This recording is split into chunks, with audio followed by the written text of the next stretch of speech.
nombre es Nicolás Carvajal, soy de séptimo semestre y mi pregunta es ¿qué va a pasar con las FARC en participación política en el Estado colombiano? Para responderle a Nicolás Carvajal, podemos decir que el acuerdo final está diseñado esencialmente para que las FARC hagan el tránsito de grupo armado a movimiento político que va a operar dentro de la legalidad. Entonces lo que el acuerdo final hace a este respecto es esencialmente dos cosas.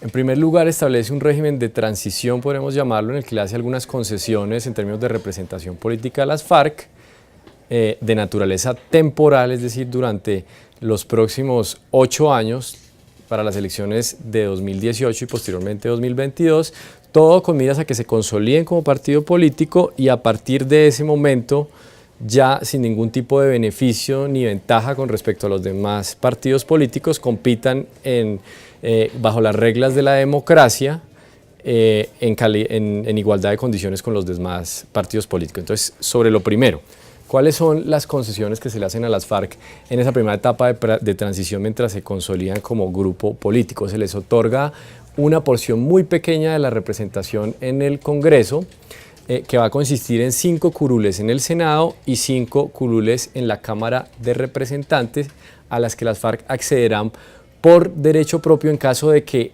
una vez se sometan a las elecciones en 2018 y en 2022, los votos que recojan no les alcancen para, por su propia cuenta y en términos de los votos que obtengan como movimiento político, accedan a esa representación. Entonces se les garantiza un mínimo, pero hay que resaltar que es un mínimo que no supera el 4% de la representación en el legislativo.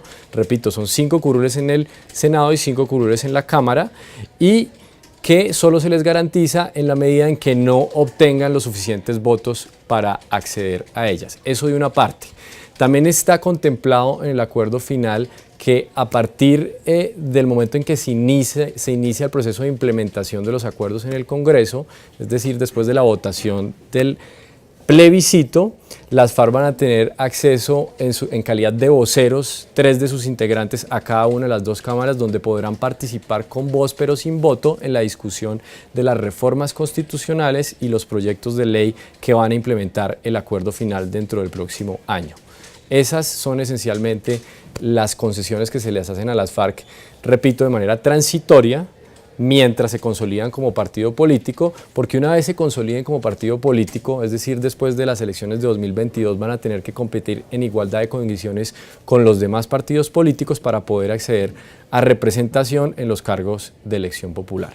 Hola, mi nombre es María Paula Rodríguez Anzola y mi gran pregunta es qué va a pasar con los territorios que no están inscritos en la reforma rural integral del acuerdo. María Paula, ¿cómo está? Su pregunta, las tierras que no están inscritas en la reforma rural. Yo creo que esa pregunta tenemos que tomarla con mucho cuidado. ¿Por qué? Porque es apenas un proceso. Colombia tiene un desorden pavoroso de tierras y se han fijado 2 globos de tierras sobre las que se actuará inicialmente. Lo que se llama el Fondo de Tierras, que está compuesto por 3 millones de hectáreas de tierras baldías y 7 millones de hectáreas que están ocupadas por campesinos, pero que van a ser formalizadas.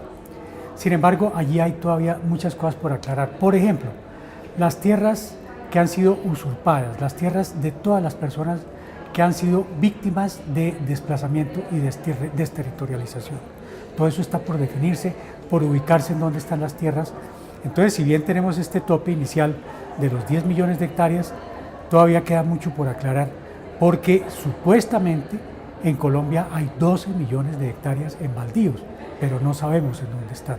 Entonces esto va a implicar un trabajo muy cuidadoso y por eso la urgencia no solamente de realizar la reforma rural, sino de construir el catastro que permita ubicar en dónde están esas propiedades. Por otra parte, este es un proceso que va a necesitar de una manera definitiva la participación de las comunidades, porque son las comunidades las que conocen la realidad de sus territorios.